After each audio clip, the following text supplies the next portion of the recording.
में आप पीएच से जुड़े सभी चीज़ों को समझ लीजिएगा। क्लास 10th में चैप्टर है अम्ल और भस्म, यानी एसिड एंड बेस, जो कि दूसरा ही चैप्टर है केमिस्ट्री का। इसके लिए ये बहुत ही स्पेशल और यूजफुल वीडियो है। मैं पूरे चैप्टर को कवर करता हूँ छोटे छोटे टॉपिक में तोड़ के। तो आज का इस वीडियो में आप पीएच के बारे में सभी बात को जानिएगा। तो सबसे पहले समझिए पीएच का फुल फॉर्म, यानी पीएच है क्या। तो इसको लिखने का तरीका समझिए। पी यहाँ पे स्मॉल पी होगा, यानी छोटा पी, और एच कैपिटल। तो क्योंकि इस तरह से अगर हम लिखेंगे पीएच तो मतलब लगेगा जैसे कैपिटल पी है और कैपिटल एच है। तो अगर हम इसको नीचे में लिखते हैं तो इसका मतलब होता है स्मॉल पी और कैपिटल एच, जो कि हमें चाहिए, यानी स्मॉल पी कैपिटल एच यानी पीएच। अब चलिए इसके फुल फॉर्म पे चलते हैं। इसका फुल फॉर्म क्या होता है? तो पोटेंस, पी फॉर पोटेंस, जिसका इंग्लिश में मतलब होता है पावर। तो इसको बोल सकते हैं पावर ऑफ हाइड्रोजन, यानी पीएच का full form power of hydrogen. अब ये तो समझ गए पीएच का मतलब। अब सवाल है ये पीएच असल में होता क्या है।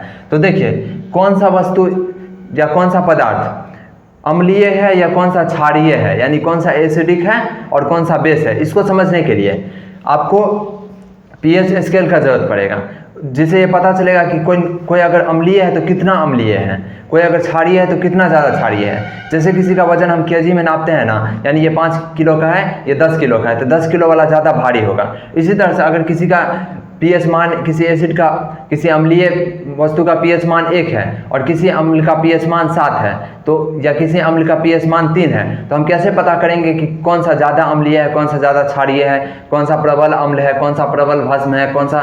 इस तरह के उत्तर को जानने के लिए हम पीएच स्केल का प्रयोग करेंगे। तो चलिए अब समझते हैं पीएच स्केल क्या है या पीएच स्केल किसे कहते हैं। ये प्रश्न आ जाए तो सीधा आंसर लिख दीजिएगा। किसी विलियन में, यहाँ बिलियन लिखा गया है तो इसको वह कर लीजिएगा, वो टाइपिंग मिस्टेक है। किसी विलियन में उपस्थित H+ आयन की सांद्रता ज्ञात करने के लिए एक स्केल विकसित किया गया है और इसे ही पीएच स्केल कहा जाता है। इस तरह से आंसर आप लिखिएगा तो एकदम शानदार नंबर आपको मिलेगा। ये चीज़ें बच्चों को परेशान करती है, इसलिए मैं यहाँ लिख दिया हूँ ताकि इसको भी क्लियर कर सकूँ। तो चलिए अब हम लोग इसको समझते हैं, और क्वेश्चन ज़्यादातर यहीं से बनता है। तो किसका मान क्या होता है उस तरीके से। तो देखिए, ये 7 है। किसी भी वस्तु का पीएच मान अगर 7 है तो ना तो वो अम्लीय है और ना ही क्षारीय है, यानी ना ही वो एसिड है ना ही वो बेस है, वो बीच का है। जैसे पानी, उसका पीएच मान 7 होता है, तो ये मतलब न्यूट्रल होता है। इसके अलावा अगर हम 7 से इस तरफ चलते जाएं, यानी 1 से लेकर 7 तक के बीच जो भी रहेगा, इस तरफ तो अनंत तक जाएगा। यानी ये जो पाला आपको दिख रहा है, ये है भस्म के लिए, भस्म के लिए, ये वाला सा भस्म देख लीजिएगा, भस्म के लिए। और ये है अम्ल के लिए।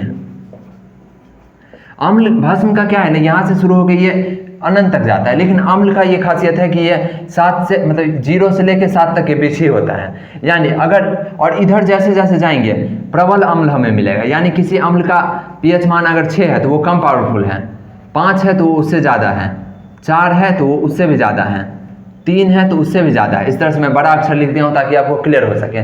और इसी तरह से भस्म वाले में जाइएगा, अगर किसी का 8 है तो वो कम पावरफुल भस्म है, 9 है तो उससे भी ज़्यादा, 10 है तो उससे भी ज़्यादा, 11 है तो उससे ज़्यादा, इस तरह से। तो अम्ल में जितना कम संख्या रहेगा उतना पावरफुल अम्ल रहेगा। यानी अगर किसी का पीएच मान 1 है मतलब वो सबसे प्रबल अम्ल है, लेकिन किसी का पीएच मान 8 है तो वो सबसे दुर्बल भस्म है। तो उम्मीद है आप इसको समझ गए होंगे। बाकी अब देखिए किस वस्तु का पीएच मान क्या होता है, वहाँ पे लिस्ट आपको बोर्ड दिख रहा होगा, तो आप इसको स्क्रीनशॉट ले सकते हैं और याद कर सकते हैं, क्योंकि एग्जाम में सीधा ऑब्जेक्टिव बन के आता है यहाँ से। तो उम्मीद है आपको ये भी क्लियर हो गया होगा। इसको बस आप ध्यान रखिएगा। अब आगे हम बढ़ते हैं, समझाते हैं ये डेफिनेशन क्या है उसके बाद। तो देखिए ये क्या है, इसको पहले समझिए। बहुत सारे बच्चों को समझ में नहीं आता है क्योंकि टीचर बताते नहीं हैं, और टीचर नहीं बताते हैं वो अच्छा करते हैं, क्योंकि क्लास 10th के बच्चों के लिए यहाँ पे देखिए, पढ़िए क्या है। किसी विलियन के पीएच का मान उसमें उपस्थित H+ आयनों की सांद्रता के लघुगणक यानी लॉगरिथम का ऋणात्मक मान होता है, यानी पीएच बराबर लॉगरिथम 1/H+। अब ये जो लघुगणक लिखा हुआ है ये एक मैथ का टॉपिक है, और जो कि क्लास 1 से लेकर क्लास 10th के बीच नहीं होता है। ये क्लास 11th में इंट्रोड्यूस होता है सबसे पहले। जो बच्चे साइंस लेते हैं या जिसको पास जो मैथ पढ़ते हैं क्लास 11th में, उनको ये पढ़ना होता है। तो ये अब तक आप इससे अवगत नहीं है, तो इसलिए ये चीज़ें आपको नहीं बताया जाता है डिटेल में, क्योंकि आपके लिए ज़रूरी भी नहीं है। किसी भी साल सीबीएसई या बिहार बोर्ड, कोई भी बोर्ड में इससे क्वेश्चन नहीं आता है। बहुत तो ये पूछ दिया जाता है ऑब्जेक्टिव में पीएच बराबर क्या होगा, तो ये आप याद रखिएगा। बाकी इसके अंदर से आपको खुद के प्रश्न नहीं निकाला जाएगा, तो इस बात को हमेशा याद रखिए। तो इसको इसके चक्कर में नहीं पड़िए आप, इसी में आपका फ़ायदा होगा अगर आप क्लास 10th के बच्चे हैं तो।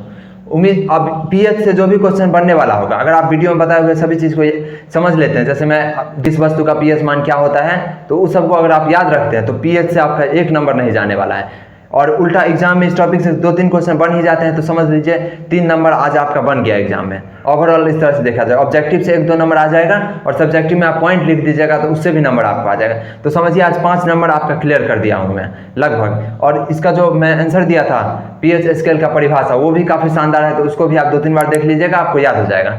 वीडियो अच्छा लगा होगा तो लाइक और चैनल को सब्सक्राइब जरूर कर लीजिए।